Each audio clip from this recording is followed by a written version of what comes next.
Hi everyone and welcome back to my channel. Today we're going to be doing a foundation review and I've chosen to review the new KVD Good Apple foundation, which is literally just dropped. Unfortunately I only managed to get the one shade to try out, and by the looks of it it's going to be slightly too dark for me. I'm really hoping with the lighting and everything like that it will be a really good on-camera foundation, because I find that when I wear lighter foundations on camera they do wash me out and make me look a lot paler than I am in real life. I've watched a couple of reviews of it already and I've heard different things. I've heard that it can be quite greasy, but it's very, very, very high coverage. Apparently this guy is all over TikTok. Loads of people have been reacting to first trying it on, and yeah, I just wanted to give it a go for myself. I've been buying KVD Beauty since Kat Von D sold the brand over, and I've been more interested in the products.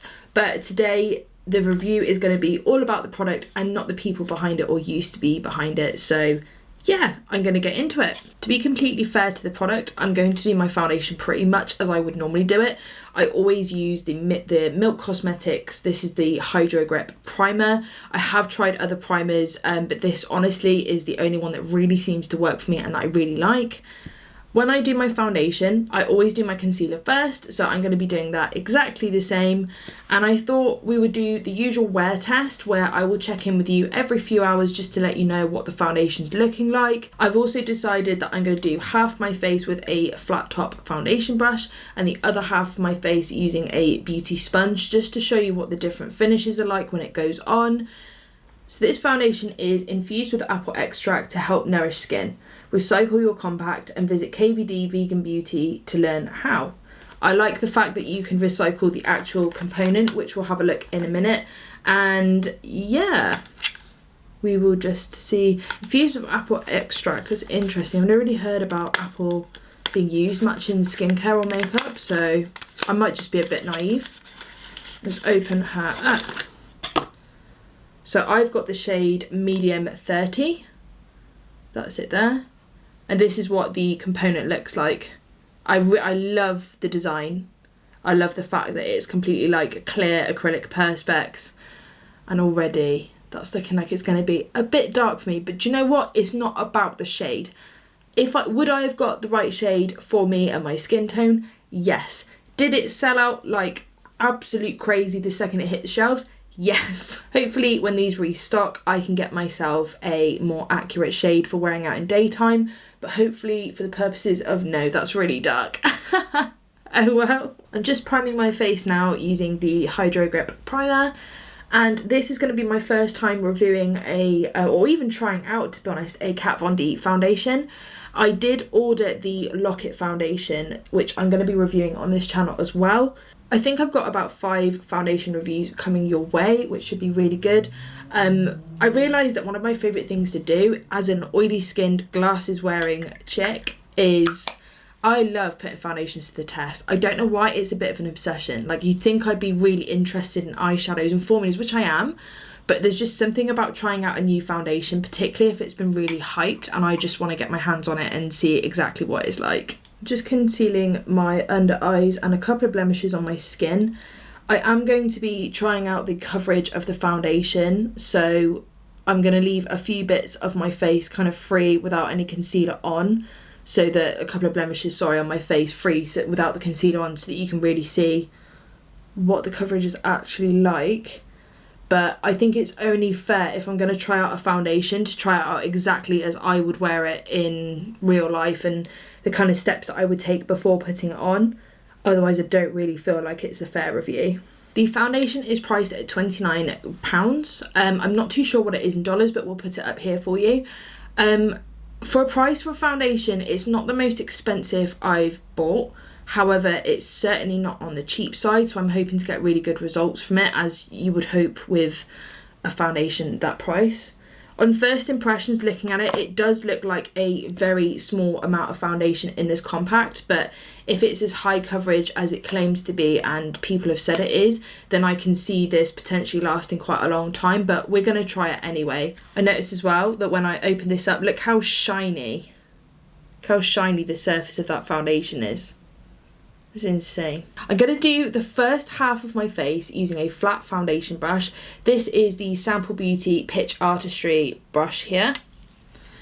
So I'm just going to get stuck in.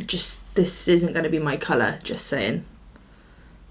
So I'm just going to take a little bit out of the compact on the brush and just go in. Yeah, not my colour, but it's fine. Wow, okay. I feel like it's true, you only need the tiniest bit to do your face with. You don't really need a lot. I'm just gonna kind of like twist the brush a little bit and just pick up a good amount. This is high coverage.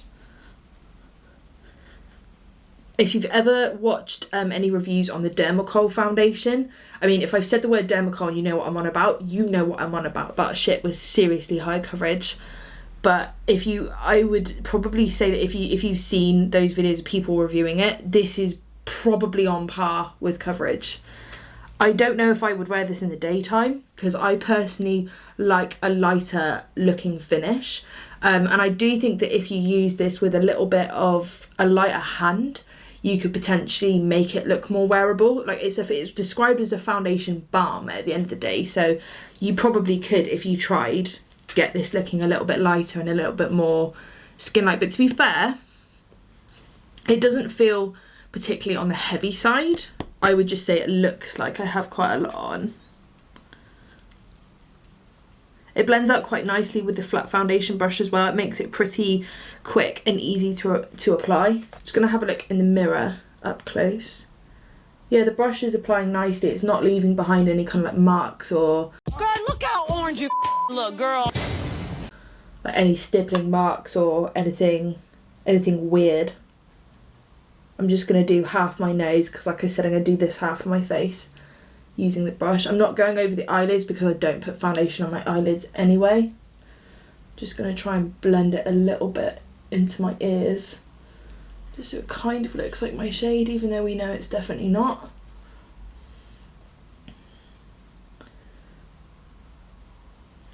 That is full coverage.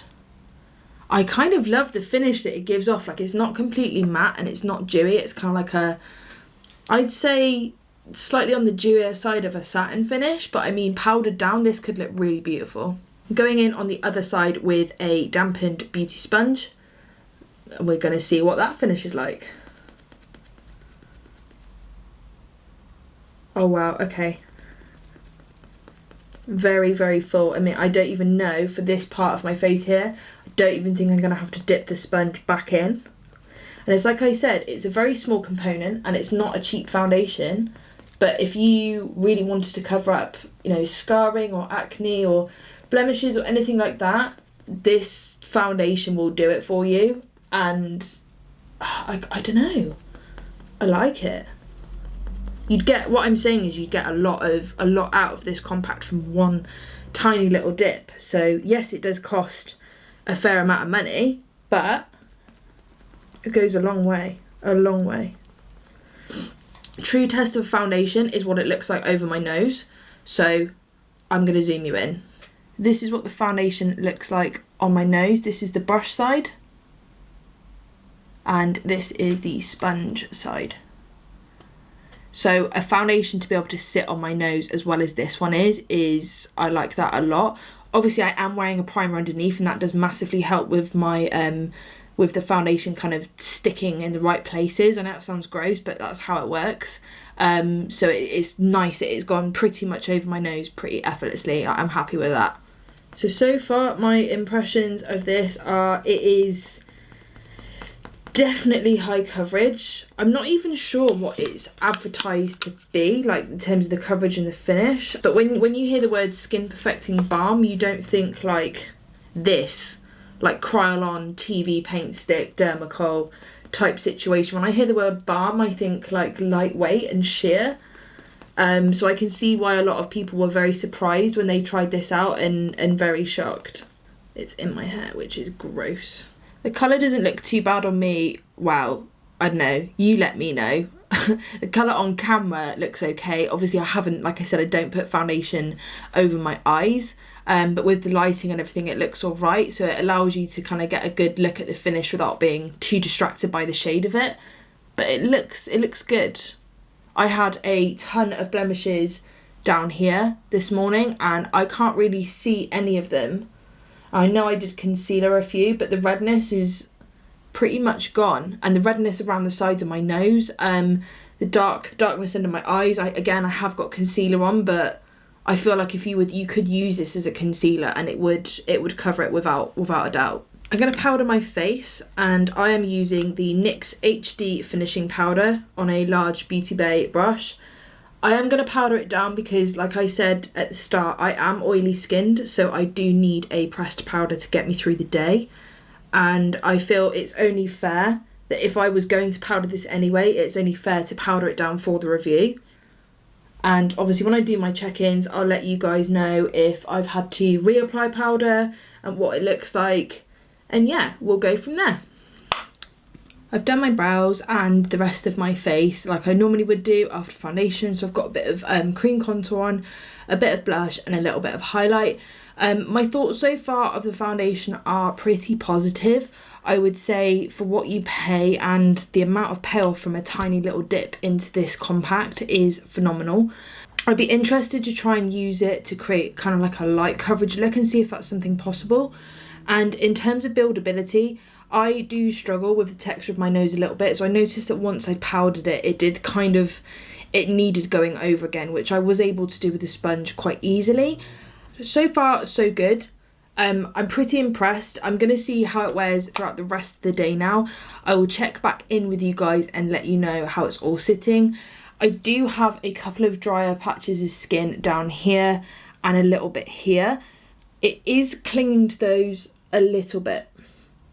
There's no point in me lying to you. It is clinging to the dry skin a little bit. But it could be one of those foundations that as the day goes on, it settles into the skin nicely. So if it does that, I'll let you know. Hi everyone, I'm back and I've been wearing the KVD foundation for about 2 hours now. I've gone ahead and done a couple of other things, just been mooching around the house. And yeah, so this is what it looks like after 2 hours. Bearing in mind I have powdered it.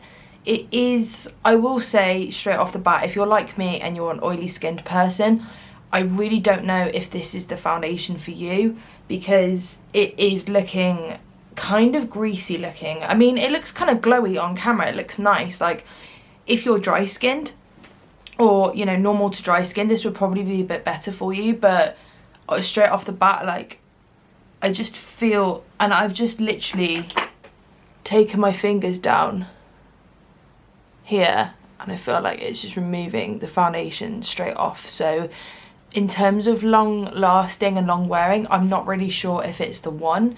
It is a shame that the colour's really off, but like I said, I might be able to use this as like an on camera foundation. I'm going to have a little closer look at the foundation in a mirror now. So it seems to be sitting, it's not creasing around my nose or anything like that. I've got a little bit of creasing underneath my eyes, but I feel like that's probably more to do with my concealer than it is the foundation because I stupidly forgot to set it today. It is settling in to my line that I've got going across my forehead, but I find I get this with quite a lot of foundations, so it's not really, you know, the end of the world, but it's definitely not the worst. Yeah. It, like I said, it looks nice. It gives a really nice finish to the skin. It is, like I said, a little on the greasy side, but it's not bad. I just don't know if it would be the right foundation for somebody like me with my skin type. I think what I'm going to do, because in all honesty, sometimes with foundations I do have to set them a few times throughout the day. So I think I am just going to quickly reset my face using the NYX Hd Finishing Powder.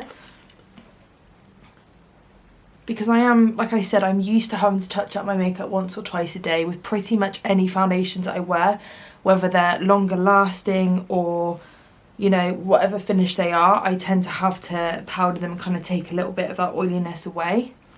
So already that's looking so much nicer and so much better it doesn't look quite so greasy and cakey.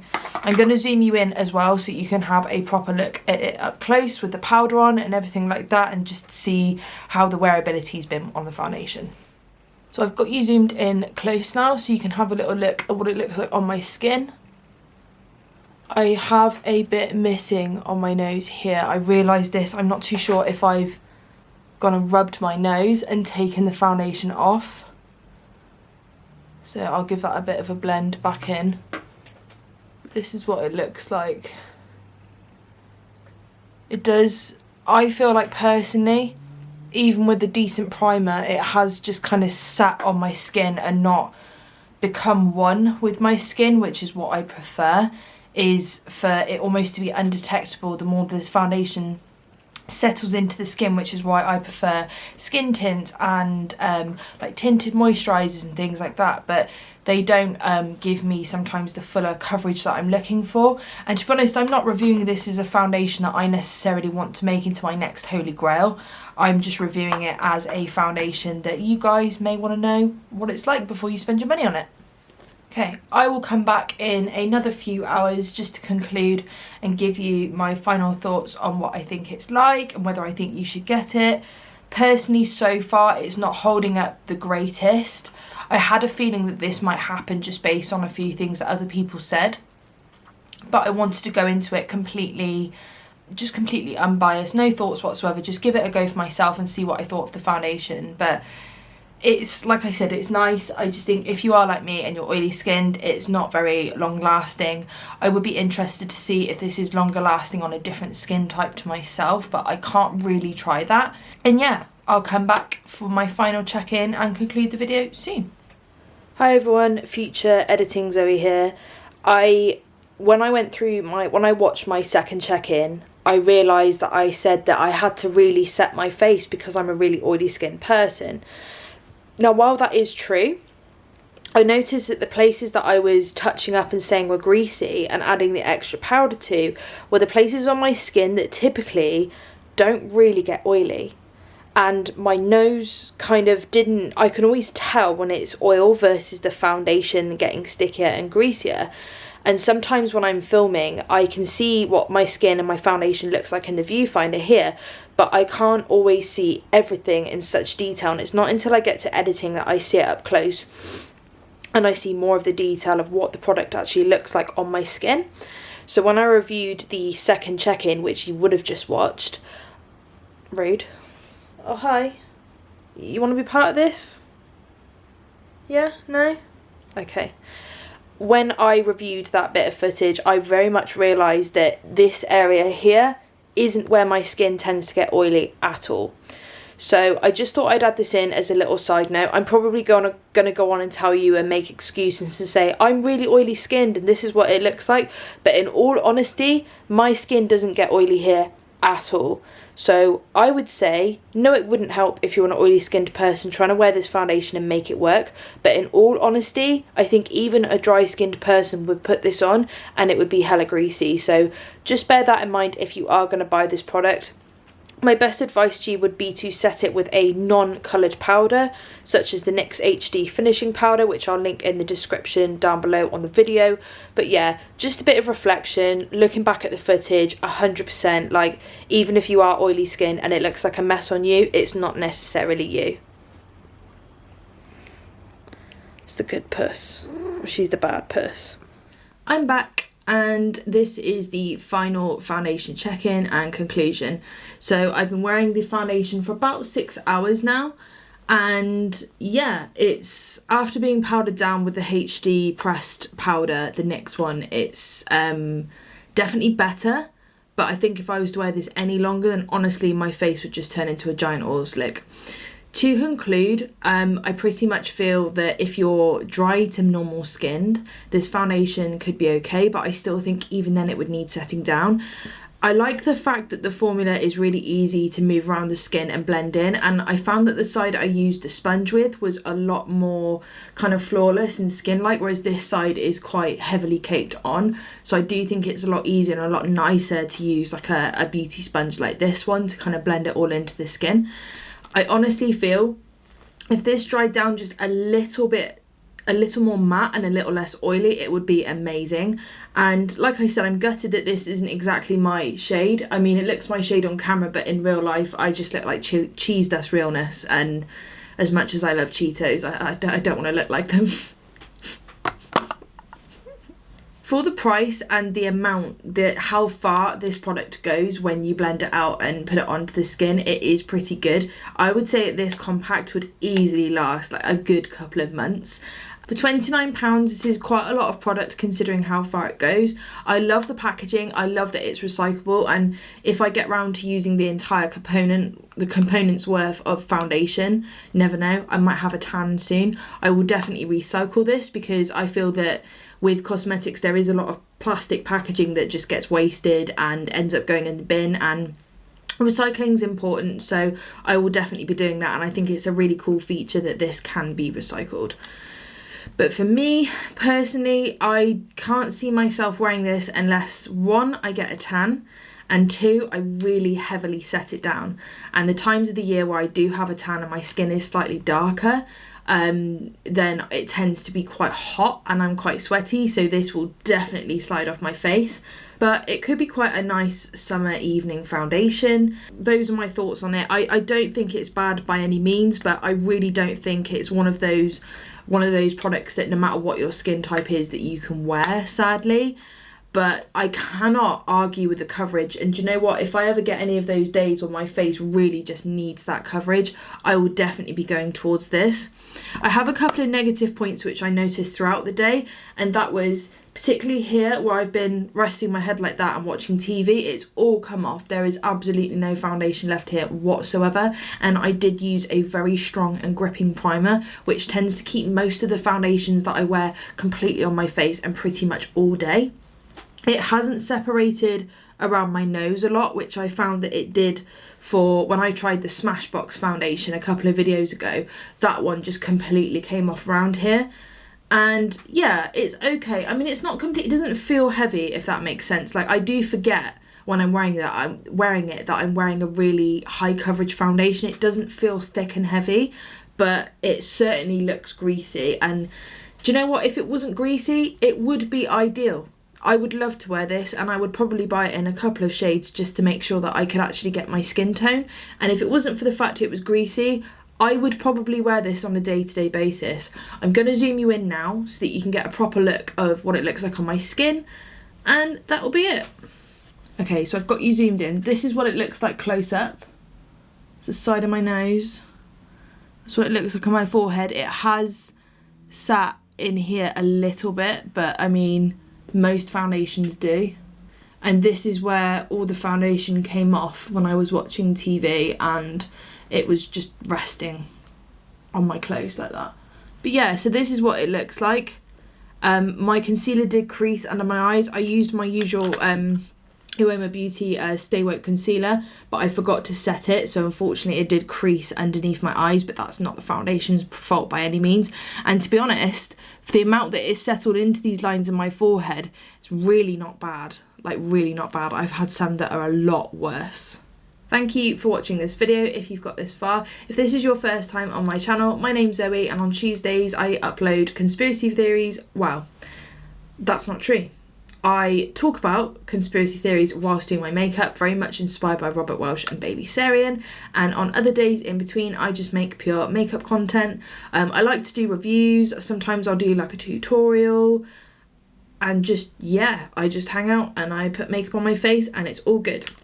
In the up and coming weeks, I've got some more foundations which I'm going to be reviewing for you, because I like to do one of these reviews a day so I can get a proper wear test. It will take me a time to get these filmed, edited and uploaded, but they will be coming. We've got a couple of more affordable, well, drugstore, but more affordable foundations coming, and some slightly more bougier, higher market, upmarket. What do people used to call it? Lipstick and my Valentino white bag. High-end. Some more higher-end foundations as well. I don't want to make all of the products that I review on my channel just purely high-end, because I don't think it's fair to those that like to be on a budget and look for slightly cheaper alternatives. So I am planning on doing some slightly more affordable ones, like these Milani ones I've got here. So keep an eye out for that. I'm also going to be doing a review of the new Jeffree Star mascara, the Fuck Proof mascara, so keep an eye out for that video. I'm going to aim to film that this week, if not next week, and get it up for you guys. And yeah, as I always say, if there's any products that you are interested in or you'd like to watch me review, please comment them down below. Feel free to leave me links or just give me the names of the products and I'll look them up and see if I can do a video for you. Other than that, I hope you have a really good week. I hope you all stay safe and I will see you all soon. Bye.